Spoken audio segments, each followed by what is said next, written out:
Film industry में बहुत सारे लोगों का अलग अलग तरह का कंट्रोवर्सी सामने आते रहता है समय समय के साथ, लेकिन इस समय एक कंट्रोवर्सी, एक ऐसा विवाद सामने आया है जिसको आप लोग सुनेंगे तो ऐसा कहेंगे कि अरे इस मामले से तो हम वाकिफ हैं। जी हाँ, आप लोगों को बता दें कि वसीम रिजवी ये एक ऐसा नाम है, एक ऐसा शख्स जिनका डायरेक्टर सनोज मिश्रा से एक पुराना विवाद चलता है। इस विवाद के चक्कर में क्या सच में डायरेक्टर सनोज मिश्रा का किसी युवती के साथ, जो कि फिल्म इंडस्ट्री में स्ट्रगल करने या काम करने के लिए आई थी, उसका चक्कर हो सकता है सनोज के साथ, या फिर सनोज मिश्रा को सही में बस फंसाया जा रहा है एक जाल में, एक ऐसे तंत्र में जिसमें वो एक्चुअल में विलन नहीं है। नमस्ते, अजय साहनी स्टार हूं मैं और रियल रिपोर्टर न्यूज स्टार पे आज की जो खबर लेकर आया हूं वो बहुत सामान्य है लेकिन बहुत विशेष भी कही जाएगी। विगत दिनों कुंभ मेला स्नान आप लोगों को याद होगा, 2025 का महाकुंभ में मोनालिसा नाम की एक जो है नीली आंखों वाली, भूरी आंखों वाली, पता नहीं कौन सी आंखों वाली, एक जन्नत की हूर नहीं, आदिवासी समाज की एक युवती वायरल हो गई, बहुत सुर्खियां बटोरी, उसके पीछे बहुत सारे यूट्यूबर पड़ गए, बहुत सारे लोग उसको माला बेचने ही नहीं दिए, रोना धोना, और बहुत ज़्यादा उसकी सुंदरता की तारीफ पूरी दुनिया में हुई।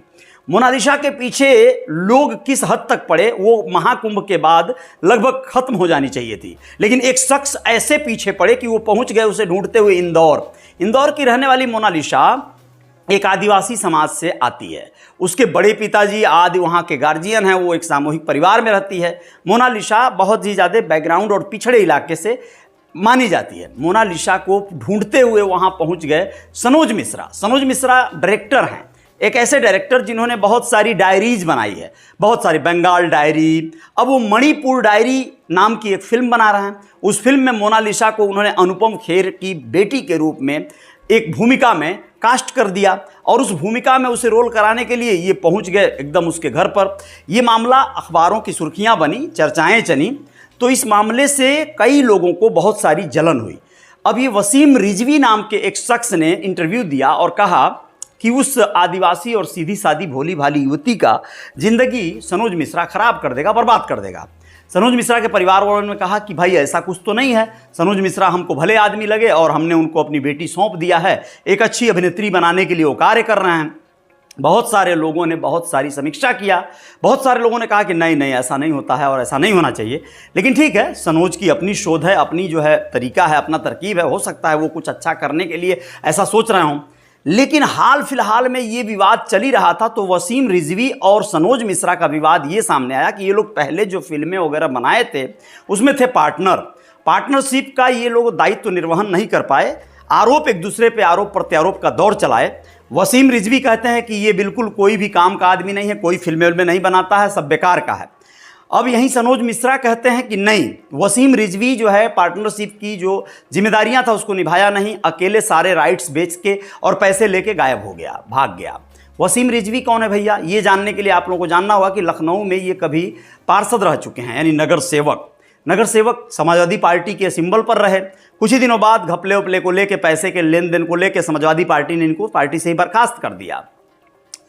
इनका यही इतिहास नहीं है, इतिहास ये है कि इन्होंने एक समय में, आप लोगों को पता होगा कि ये अपना इस्लाम धर्म छोड़कर हिंदू धर्म में आ गए थे। हिंदू धर्म जो है ये स्वीकार कर लिए थे और हिंदू धर्म स्वीकार करने के चक्कर में ये पहले बने ब्राह्मण। जी हाँ, जितेंद्र नारायण गिरी नाम से ये अपना नामकरण करवा लिए। बाकायदा एक ऐसे हिंदू सनातनी एक महंत हैं, बड़े नामवर व्यक्ति हैं, मंडलेश्वर हैं, उनके देखरेख में, उनके हाथों इनका जो है ये धर्म स्वीकार करने वाला या धर्म बदल वाला काम किए ये।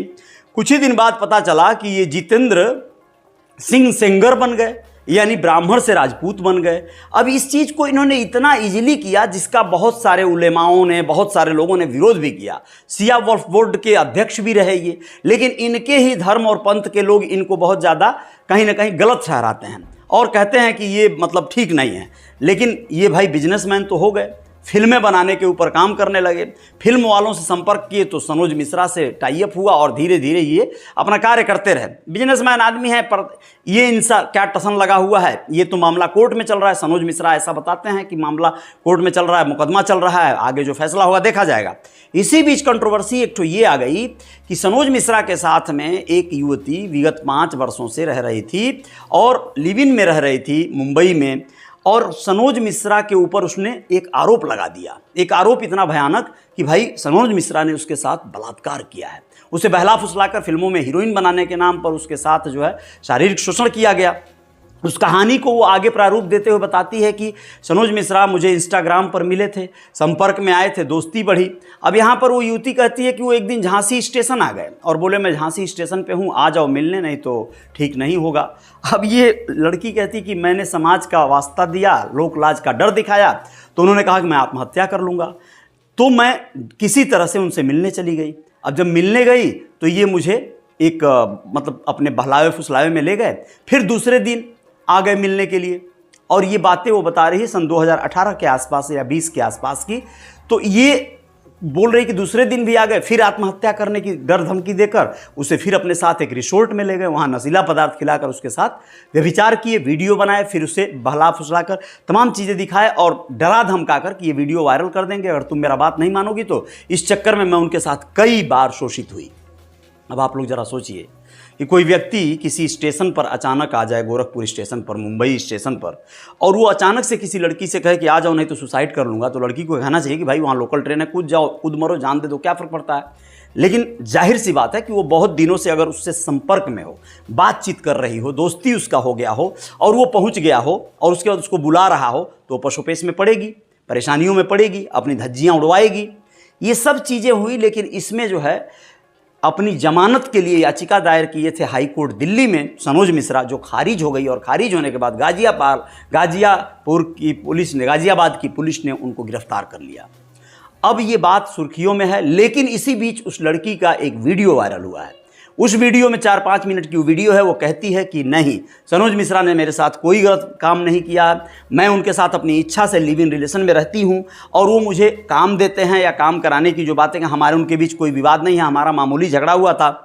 उसको देके कंट्रोवर्सी बना दिया वसीम रिजवी ने। वसीम रिजवी सारा मामले का दोषी है। अब इस वीडियो के बाद वसीम रिजवी का सफाई देते देते हालत ख़राब है भैया। अब इसमें क्या कहेंगे आप लोग खुद सोचिए। किसी को फंसाने के लिए किसी का कितना इस्तेमाल हो सकता है।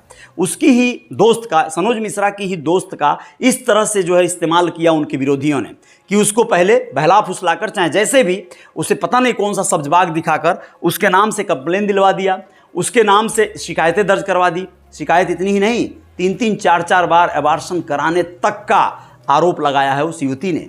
जबकि सनोज मिश्रा शादीशुदा व्यक्ति हैं, वो अपने पत्नी और परिवार के साथ मुंबई में रहते हैं और कोई बहुत बड़ी बात नहीं है। कोई किसी भी तरह के विवादास्पद सब्जेक्ट पर फिल्म बना सकता है, काम कर सकता है, जिसकी जैसी क्षमता है वैसा वो काम करेगा। लेकिन आप लोग ज़रा सोचिए कि किसी को फंसाने के लिए क्या क्या हथकंडा अपनाया जा सकता है कि उसकी ही गर्लफ्रेंड को या उसके ही किसी परिचित महिला को उसके खिलाफ हथियार बनाया जा सकता है, भड़का कर उसे लाइन में लाया जा सकता है। और बाद में वो सफाई देती है कि नहीं, मेरे से बड़ी गलती हो गई है, उस गलती का पश्चाताप कर रही है वो और कह रही है कि ये जांच होना चाहिए और इस जांच में बिल्कुल जो अपने सनोज मिश्रा हैं वो दोषी नहीं हैं। अब इस पर क्या होगा, जल्द ही जाहिर सी बात है जमानत मिल जाएगी, जल्द ही वह बाहर आ जाएंगे।